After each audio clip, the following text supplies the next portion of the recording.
In the last three videos, I focused on the Lower New York Bay, the Upper New York Bay, and the Lower Hudson River in Manhattan in New York and New Jersey, because there was so much to see there.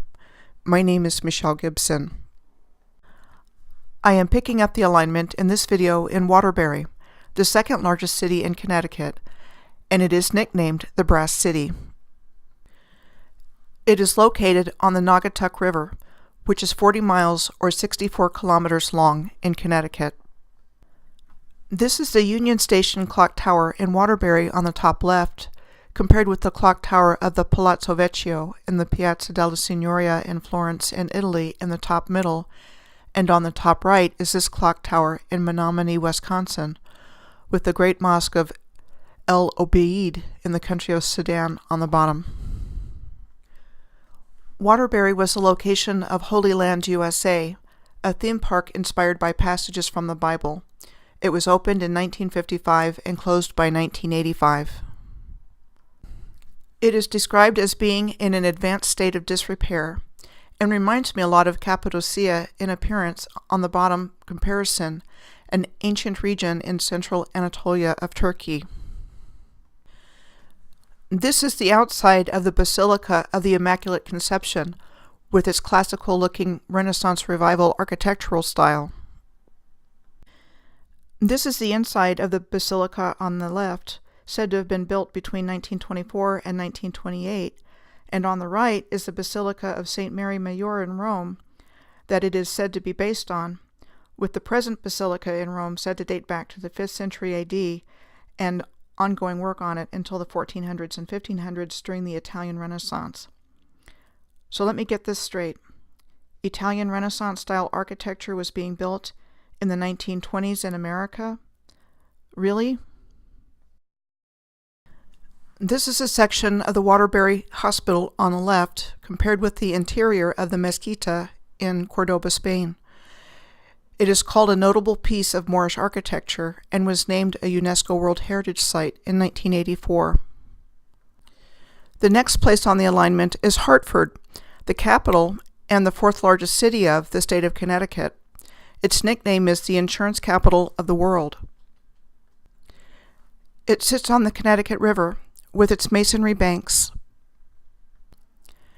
and the longest river in New England at 406 miles or 653 kilometers, going from the United States border with Quebec to Long Island Sound.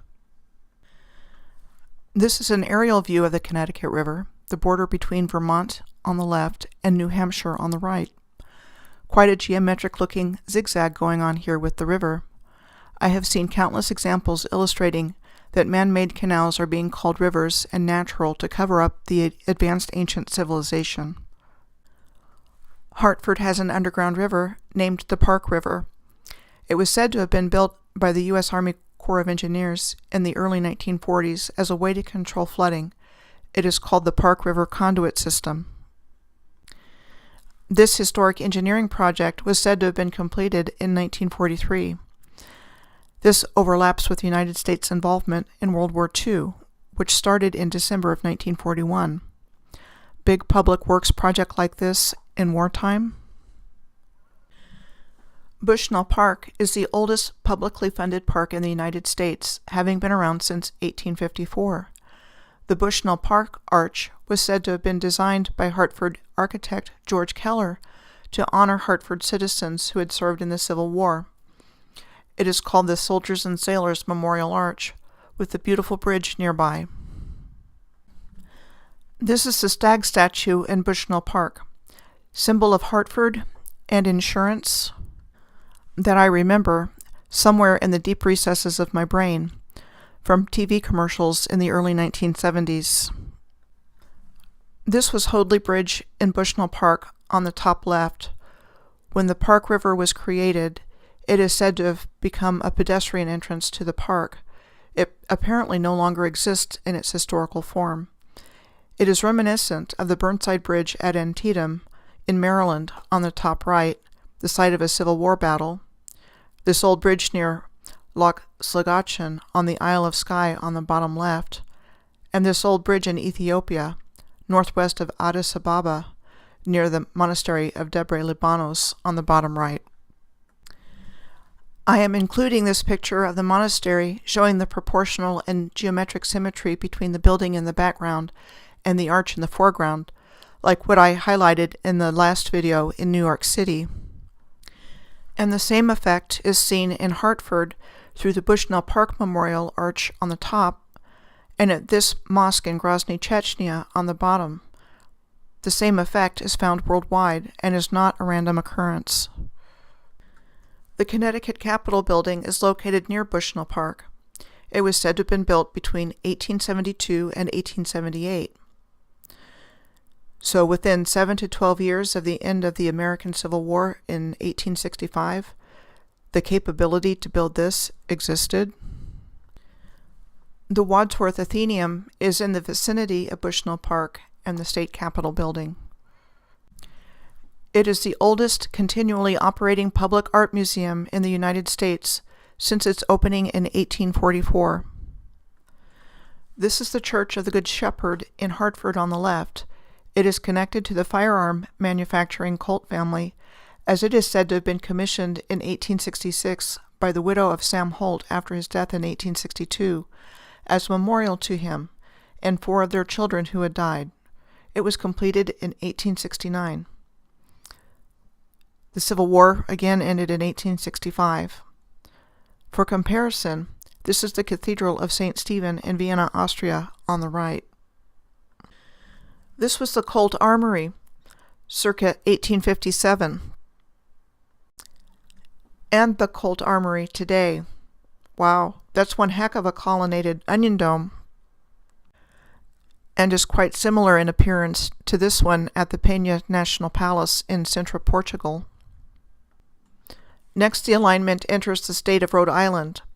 I read where Rhode Island was named for the ancient Greek island of Rhodes, pictured here, and the largest of the Dodecanese islands in the Aegean Sea, when Giovanni da Verrazzano likened an island near the mouth of Narragansett Bay to the island of Rhodes in 1524. This is the city gate of the island of Rhodes, which interestingly, as seen with the statues here, has the same stag symbolism with which Hartford is associated. In Rhode Island, the alignment crosses over the Scituate watershed and reservoir system. It has 6 tributary reservoirs, which provide the drinking water for 60% of the state's population. This massive public works construction project was said to have gotten underway in about 1915 and completed by 1925. Interesting to see the low-tech looking equipment for the project pictured here in 1921, according to the date at the bottom right, that we are told was being used to build this,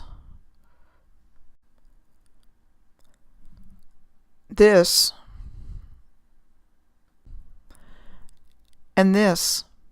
On top of that, World War I was happening at the beginning of this time period. Next on the alignment is Providence, the capital and largest city of Rhode Island. It is situated around the mouth of the canal-like Providence River and the head of the Narragansett Bay. This is the Castle Hill Lighthouse in Narragansett Bay, and the Pomham Rocks Lighthouse, said to have been built in 1871 and located 3 miles from downtown Providence. South of Providence, at the town of Narragansett, we find the towers on the top, said to have been built in the 1880s as a casino. It is also known as the Twin Towers. For comparison, on the bottom, here are the Navesink Twin Lights in northern New Jersey in the lower New York Bay. Navesink was the name of the Lenni Lenape people who lived there. The Narragansett people are Algonquin. Here is an historic photo of the Narragansett. Roger Williams, a religious exile from the Massachusetts Bay Colony and Baptist theologian, is given credit in this historical narrative for the founding of Providence in 1636. This is the outside of the Providence City Hall, said to have been built in 1878. and the inside of Providence City Hall. This is the historic market house in Providence, which was said to have been designed by Declaration of Independence signer Stephen Hopkins and local architect Joseph Brown, and built in 1775. It was a meeting place for city business until the construction of the City Hall. Waterbury Park is an urban park in downtown Providence, situated on the Woonsoquatucket River. Interesting to note is the presence of megalithic masonry at Waterbury Park. The park itself was created in 1994. The meaning of megalith is a large stone used in construction, typically associated with Peru and Egypt, but actually found everywhere around the world. Here's another megalithic wall at Waterbury Park. And in this view from the water at Waterbury Park, I detect earthwork activity here off to the side of the building in the foreground, like what you see at Mount Clair in Baltimore, Maryland, and the Akureyri Kirkja, or church, in Akureyri, Iceland. Lastly, the oldest shopping mall in America is in Providence, called the Arcade Providence, and described as Greek Revival architecture, said to have been built in 1828. Nothing to see here, right? This is a historical depiction of the inside of the arcade and the arcade in the present day. I'm going to end here and pick up the alignment in Massachusetts in the next video.